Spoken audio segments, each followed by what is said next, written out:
of that top story. The suspect in the Berlin Pride attack has been shot and killed during a police operation in the Berlin suburb of Spandau, according to local media reports. Police say he was holding a bladed weapon and died at the scene. One woman was killed and at least 29 others injured when a man drove his car into a crowd of people at the event in the German capital. The suspect, who officials have identified as 21-year-old Abdul B, was known to police and has Islamist links. The German Interior Minister says everything so far indicates this to being an Islamist terror attack and that other copycat attacks couldn't be ruled out. The German Chancellor, Friedrich Merz, has given an update in the last hour saying these attacks only want to divide us, do not be intimidated, while the organisers of the Pride event have said we do not want this deed to be used for political ends. Well, we're now joined by the German journalist James Jackson in Berlin.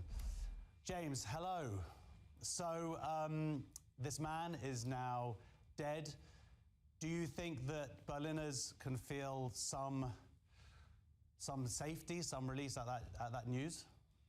There's absolutely a sense of relief in Berlin. You know, a lot of my friends were at Pride yesterday, and we've all been texting each other since, giving updates, checking on each other. But also, when this news went out that the suspect, Abdul B. Balut, has been shot dead, I think you could almost feel like the city was unclenching, relaxing somehow, because it's been a very stressful, almost 24 hours at this point.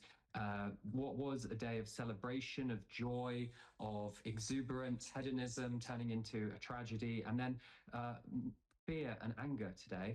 As much as the organisers have said they don't want this to be politicised, it has, of course, caused a lot of political debate in Germany, fracturing society even further rather than bringing it together.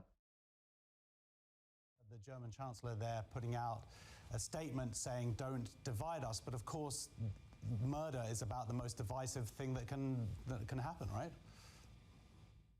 Not just murder, but murder of queer people especially. This happened at the Pride event. This wasn't, you know, a typical terror attack that may have happened at a Christmas market or, you know, just a square, as happened in recent years in Germany.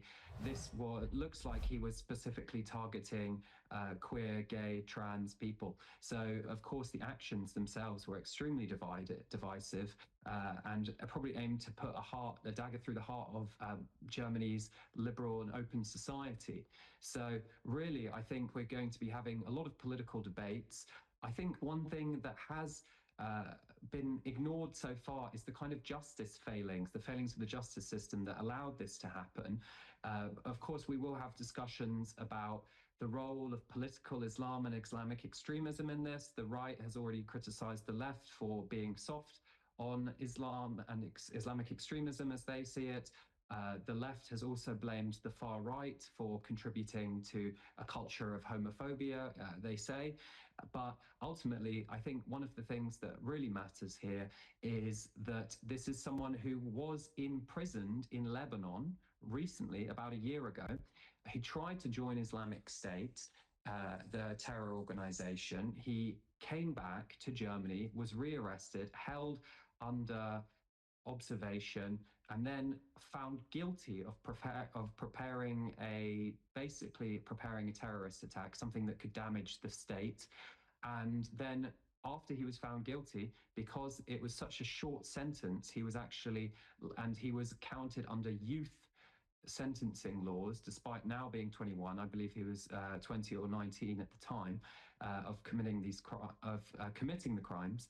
He was let out on probation and just had to go in weekly checkup with a probation officer, and he did that. Later, after being let out on probation, he praised a terror group online and posed with a weapon, and that was apparently not in violation of his probation enough that he was sent back to prison, or that that he had to go to prison at all. He was just told that he had to go to a voluntary de-radicalization program, and he had supposedly successfully gone to 2 of those and was due to go to his 3rd on Monday.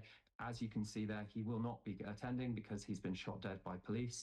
But clearly, there's something not working with this system of how Germany is treating terror suspects. The idea that a terrorist can be let out on probation without really serving much time in jail is quite ridiculous, if you ask me.